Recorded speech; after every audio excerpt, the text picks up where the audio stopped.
Melissa Fleming, United Nations Under Secretary for Global Communication. Welcome to Al Arabiya.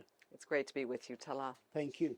I'll ask you first about the effects and the harm being caused by misinformation, disinformation, and hate speech online.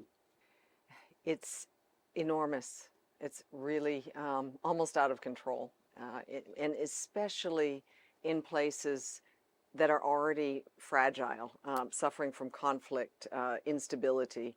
If you add disinformation and hate speech traveling online into the mix, it is explosive. It exacerbates conflicts, it exacerbates tensions, divisions. So from our perspective at the UN, the information ecosystems around the world have become toxic. And that toxicity is making it very difficult for us to achieve our goals, which is peace, security, development, climate action. It really hits on all the areas of our work.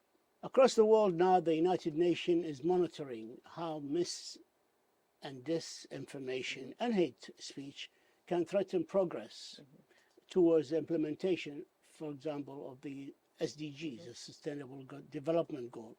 What are your findings? Well, we're just at the beginning. We're actually about to do a big global study. We're going to be surveying all of our country teams around the world because most of the research that's been done on mis and disinformation has been done in the United States or in Europe, and large parts of the world have been neglected in terms of research. We're hearing anecdotally and on a daily basis from our offices that mis and disinformation is causing significant harm. For example, in peacekeeping operations, we're finding that misinformation, disinformation that travels so fast, and then before you know it, it's become something that people believe, and it's being turned against peacekeepers.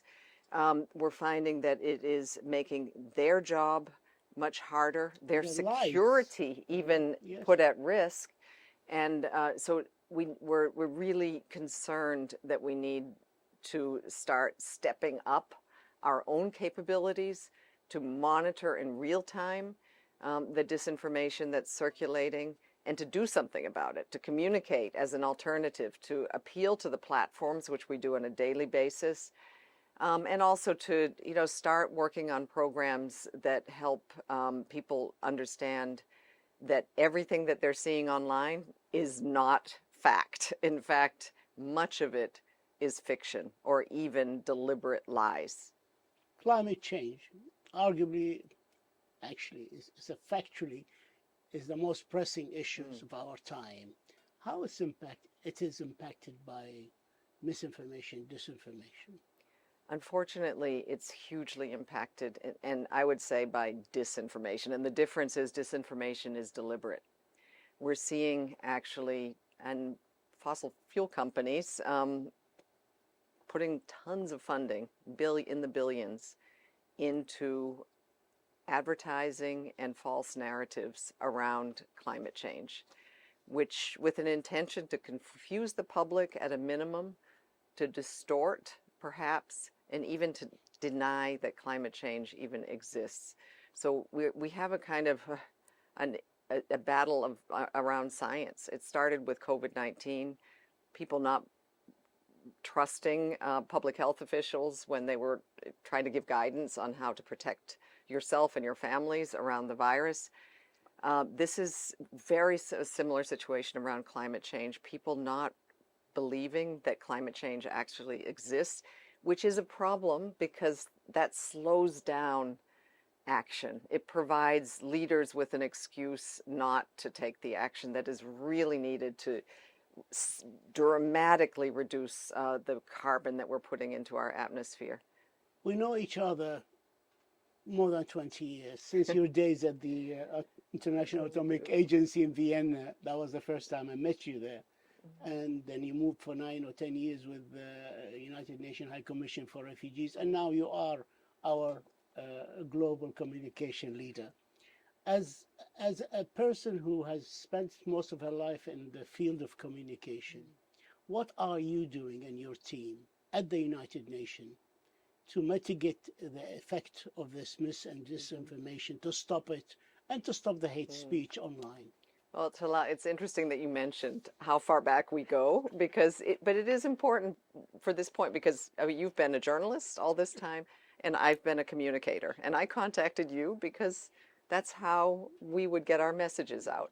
So we still do that. We still speak to That's what you we're doing now. and we really respect the profession of journalism and traditional media. So important. And that's one of my goals is to bolster traditional media. We need the pillar of independent media to keep societies healthy in their information space. But what I saw during these years is that social media came onto the scene, and we were all really excited about it because we could finally, speak to people directly in addition to going through journalists. And but soon we started to see a dark side, and I started seeing that when I was working for UNHCR, the UN Refugee Agency, where lies were being spread about refugees. Not new, they were spread before social media came onto the scene.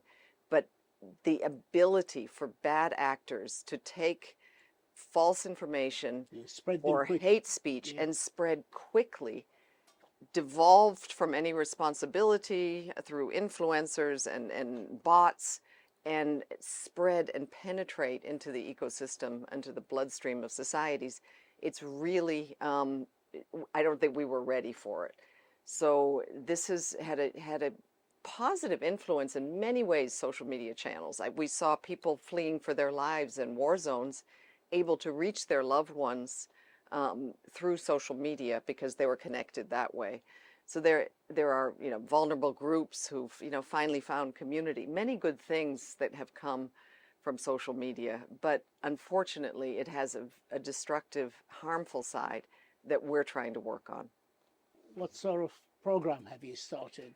Right. So beyond trying to stepping up our monitoring and strategy for how to produce content that gives people an alternative and that we are an authoritative source where we are authority.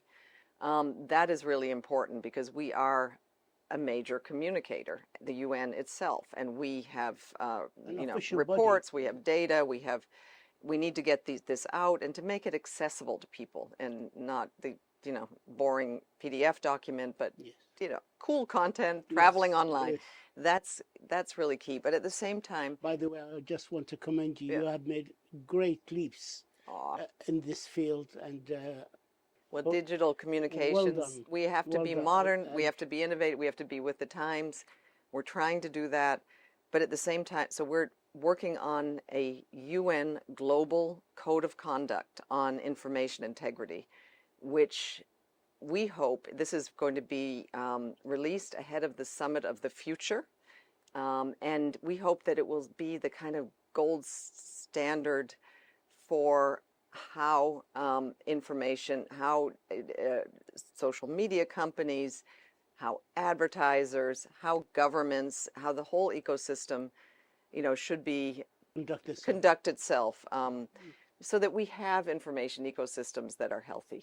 Is it a voluntary system? It's a voluntary code of conduct, and it really should set standards for others to look at, for governments to refer to, and for social media companies hopefully to adhere to. We don't have any way to fine like the European Union is doing or to sanction, but the United Nations does have a moral authority, and we're hearing from all sectors of society a cry to please, we do not like all of this hate and disinformation that is polluting our environment.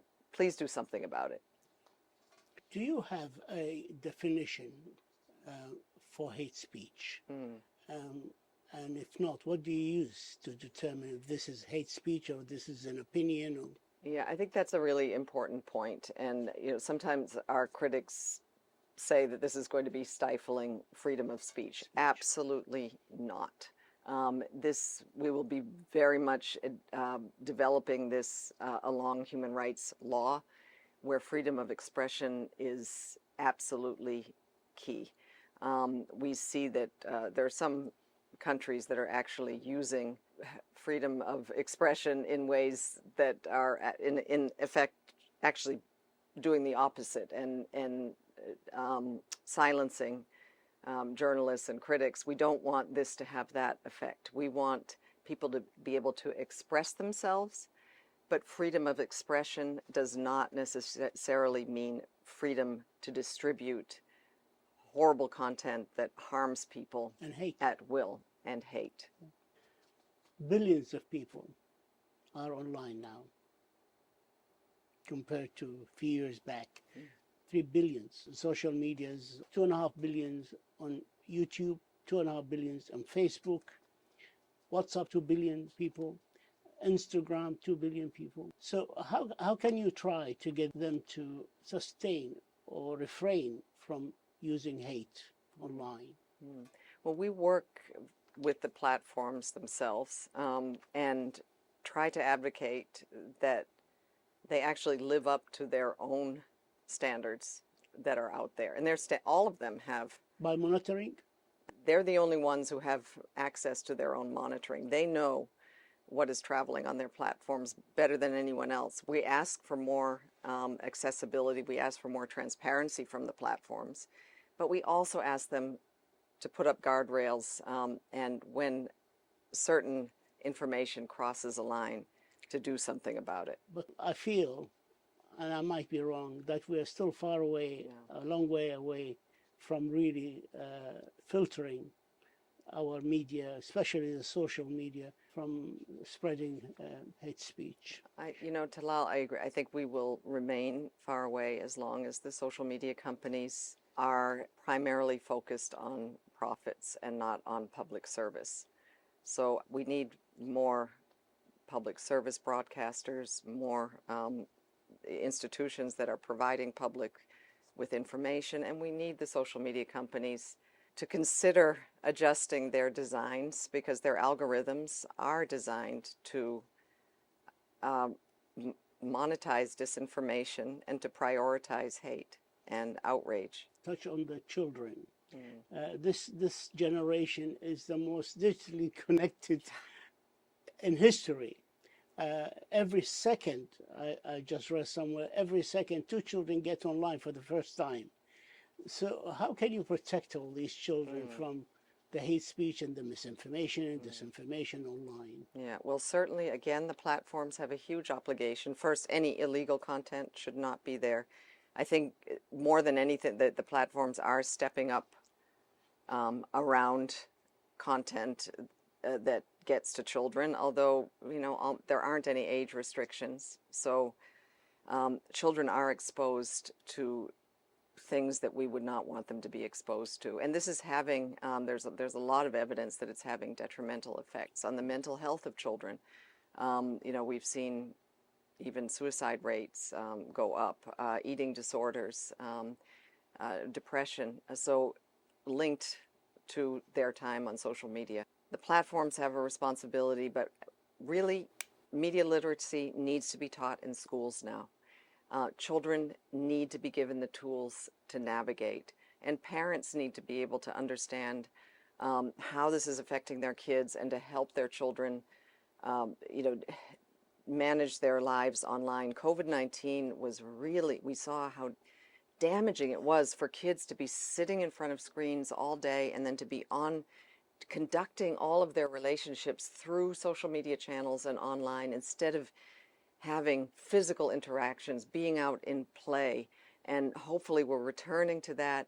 And I think in any effect, in any case, teachers, parents, and children themselves are starting to realize that this is not healthy and that they demand to have social media for good.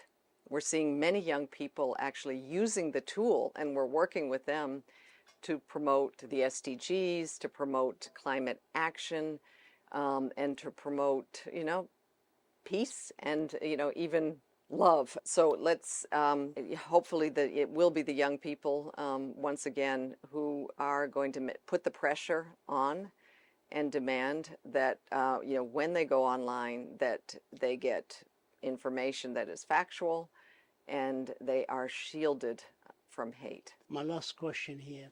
Do you think we should hold social media companies legally liable for hate speech and misinformation and disinformation? Because I mean, in spite of all the ills of the digital age, it's been very beneficial for us all, and you are a leader in that field. So do you think we should hold them accountable?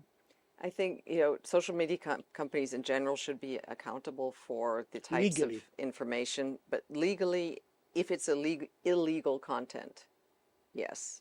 How about hate speech? Hate speech it really depends on the legislation in the country, but hate speech, for example, anti-Semitism, racism, Holocaust denial, Islamophobia, which has become Yes. massive. These are things that are, maybe they're not illegal, maybe there are no legal measures, but there are do platforms really want this content traveling and dominating people's feeds? Do advertisers want their brands appearing next to content that is hateful? I don't think so. So I think that there is a movement there. The more and more researchers, more and more academics are exposing this content online, and advertisers, face it, that's how the social media companies earn their money. Yes. They're starting to say, no, I don't want my content to be to appear next to something awful. Yeah. So in a way, it might come down to monetary. There are more regulations that are coming into place. For example, the European Union has just enacted what's called the Digital Services Act. And there we will be seeing a clampdown on disinformation and hate speech.